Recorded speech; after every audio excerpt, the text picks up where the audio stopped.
So, as a fan of Star Wars, there's one thing that I'm having a hard time reconciling, and it's something that we've talked about many, many times. And oh, by the way, I know what you're thinking. Coach has a gigantic forehead. Where did all of his hair go? Keep your comments to yourself and try to be nice. The problem that I'm having deals with Ahsoka. Now, I'm a fan of Ahsoka. I love the character in the Clone Wars, and her showing up in The Mandalorian I thought was really, really cool, but there's something about it that is definitely off. And the reason that I'm talking about this today is because there's a really good article that lays it all out there. Let's take a look at it. Echo 3 to Echo 7. Auto button 388. Echo Station 3PA. Ahsoka kills the entire Star Wars franchise. And when I saw this title, I was like, whoa, hold up. What are they saying? This is something that I definitely want to read. And as I read it, I was like, golly, I haven't thought about these things in a long time. So now I'm going to share them with you here. And I'm just going to read the article and give you some visuals for your enjoyment.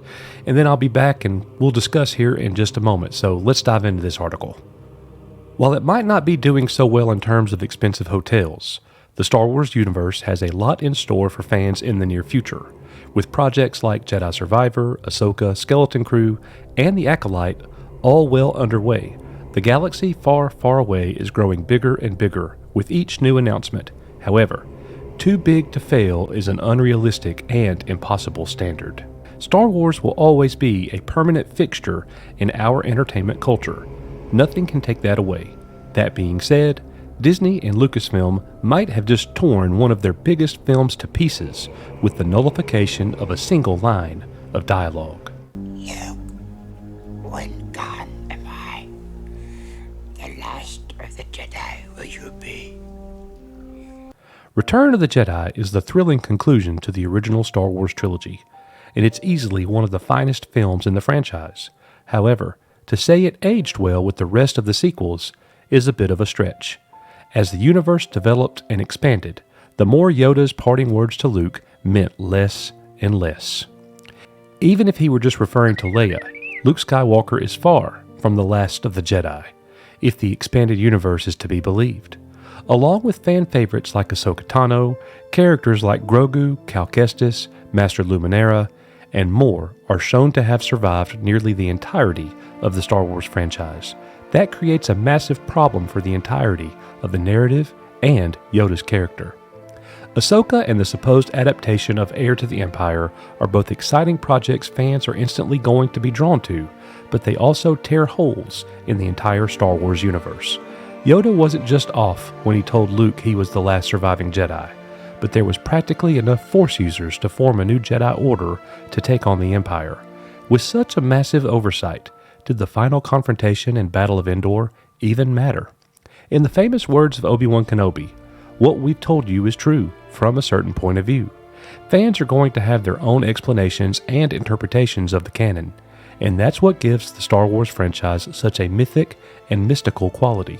While the surviving Jedi's presence does indeed nullify Yoda's lines to Luke, it doesn't destroy the interest in more stories from the galaxy far, far away. So that's the article. And I got to tell you that as I read that article and contemplate over it, I do have a massive issue with it because I am very much against any Disney, Star Wars, Disney Lucasfilm storytelling that cheapens or lessens or destroys even George Lucas and his episodes 1 through 6, especially the original trilogy.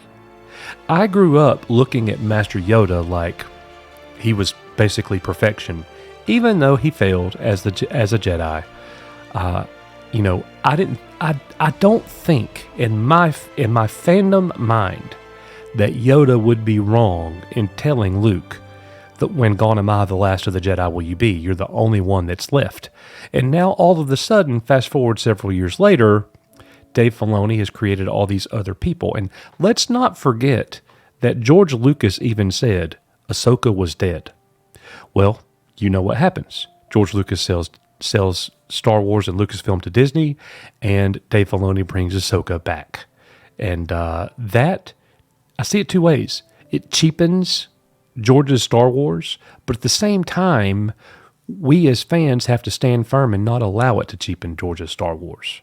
And we have to compartmentalize the Star Wars that we get, because it is different.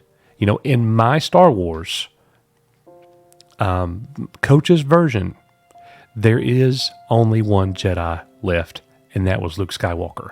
Now, how about let Luke Skywalker train and teach all these new Jedi and let them come from that? But all of these people who survived Order 66, and we're probably not even done with that either, by the way. And I'm not trying to come across as salty or negative or anything like that. I'm just speaking as a fan. There is a major continuity issue here, and there's a major canon issue here, and I am not a fan of it. It hurts Star Wars, it cheapens Star Wars, and it makes it less and marginal. And I'm not a fan of that. Let me know in the comments what you think about it, guys. I'm going to link the article in the description, so I hope that you enjoy. We're working hard here for your subscription, so we would be honored if you give it to us. Thank you so much. We are Echo Base Network. May the Force be with you, and I'll see you guys on the next one.